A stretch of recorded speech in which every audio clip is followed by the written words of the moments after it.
So the next equation that we want to develop is the conservation of momentum equation that is applicable to a fluid. And for this, I'm going to do a derivation, which is slightly different than what's done in the text, but it seems to be a more intuitive way to get about it from my perspective. So let me share my screen so we can start.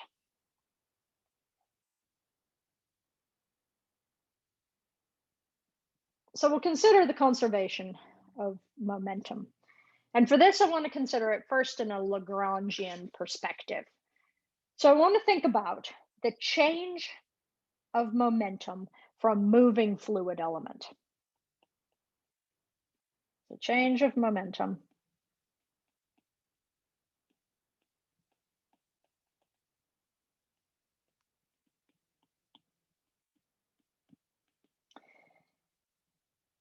and that's going to be rho d, capital D, I should say, d u dt.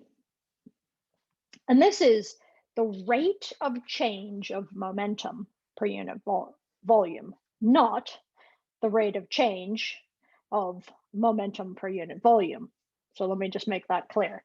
So this is, let's write this out. This is the rate of change of momentum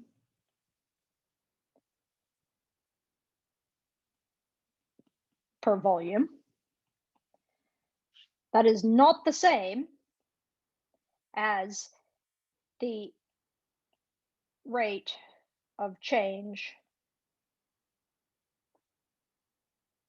of momentum per unit volume.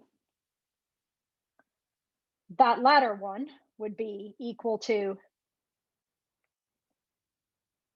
d rho u dt. So we're not going to consider that one. So we don't want to consider that. And let's consider the first one, which is the rate of change of momentum per unit volume. Okay, so let's consider remember our equations for the convective derivative.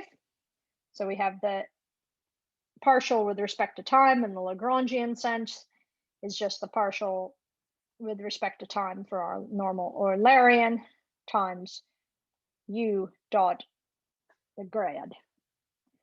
And if we consider letting this be our equation where we're working with rho du dt, then you can see that using our convective derivative term should be equal to rho times the partial derivative of the velocity field with respect to time plus the velocity field u dot grad u total.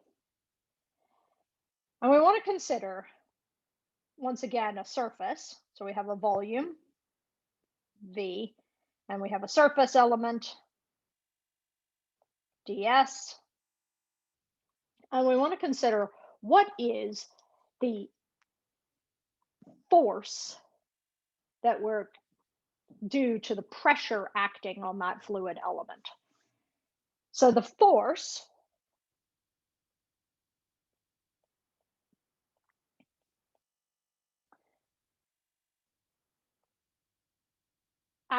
of the pressure due to the pressure acting on a fluid element is equal to the integral over the surface of the pressure times the area, unit area, which is equivalent to saying the integral over the volume of the gradient of the pressure over the unit volume.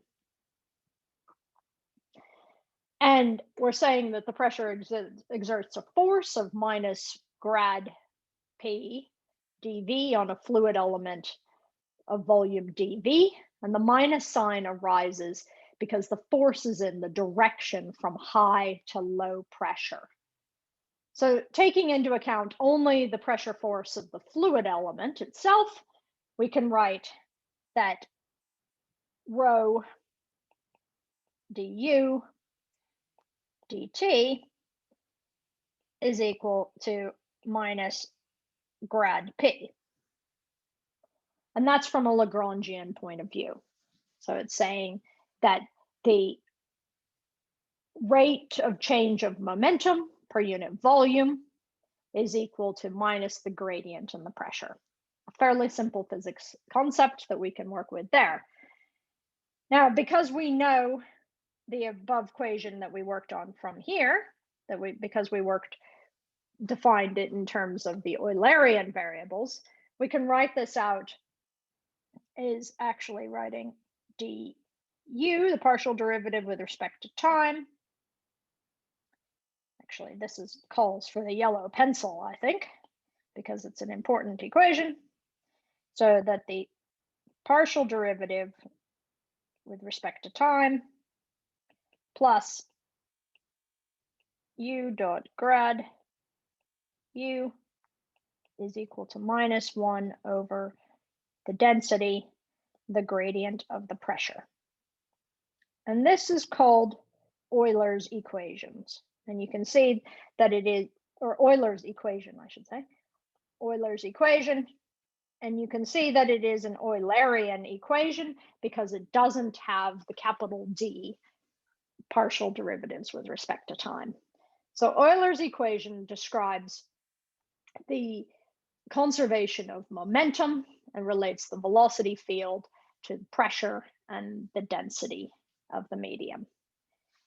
Now, we've left something out in that particular consideration of Euler's equation, and it's an important thing. And that is, we need to add gravity. So now with gravity, so if the force, instead of being just due to the pressure, if the force also includes gravity,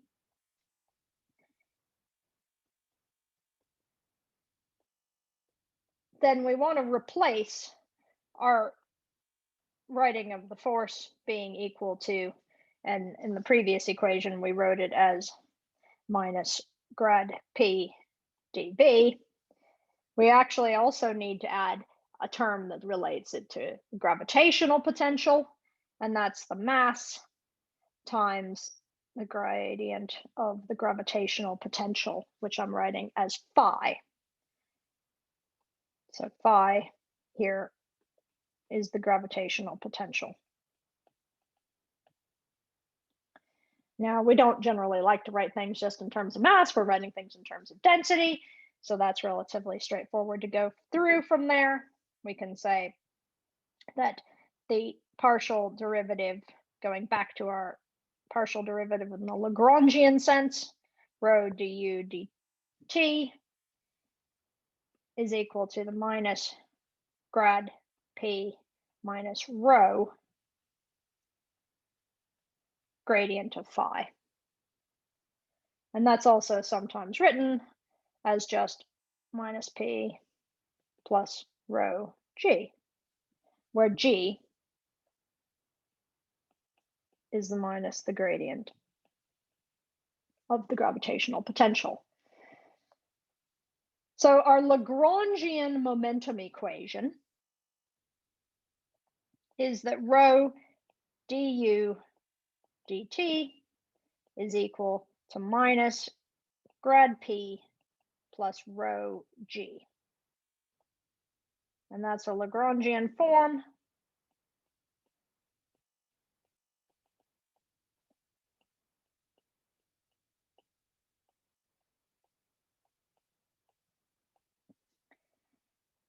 Alternatively, we can write this in its Eulerian form, just the same way that we did in the previous slide, where we write that the partial derivative of the velocity field with respect to time plus u dot grad u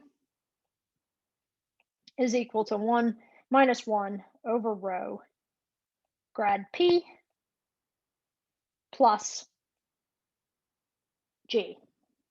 And that is the Eulerian form, the full version of Euler's equation.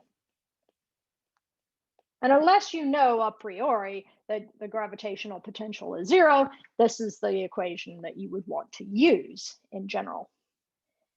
So if the fluid is not moving,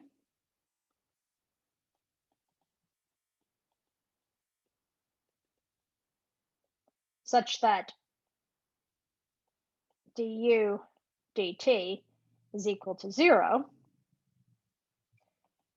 then it follows immediately that the gradient of the pressure is equal to minus rho times the gradient of the gravitational potential, or alternatively, you can write it as as the gradient of the pressure is equal to rho times g, the gravitational acceleration. And this is for u equals 0. And that equation is the equation, the final version, P equals minus rho grad phi, is the equation of hydrostatic equilibrium. So what does that mean? Well, hydrostatic is meaning fluid still, fluid not moving, and equilibrium, not equation, hydrostatic equilibrium is how that should write. And you can think of this if you think about, for example, a star. The star has many different terms that contribute to its pressure, but its pressure is pushing it in some way. That's both a thermal pressure and a radiative pressure. And then it has also, that's balanced against the gravitational potential, which is pulling the star back down to itself. And it sits in a state of hydrostatic equilibrium where it's not getting bigger. So the velocity is not pushing the material outwards, and it's not getting smaller with the gravitational potential pulling it inwards. It's holding in hydrostatic equilibrium. Another example of hydrostatic equilibrium that we often discuss is considering the thickness of a galaxy's disk. Gravity is pulling the disk down so that it should be getting thinner and thinner, but pressure due to the hot gas, the thermal pressure, and due also to the shocks and the radiative pressure is thickening the disk. And the two things are balanced out into hydrostatic equilibrium, holding it at a constant thickness or constant scale height. And that's the concept of hydrostatic equilibrium, which falls directly out of Euler's equation for the conservation of momentum.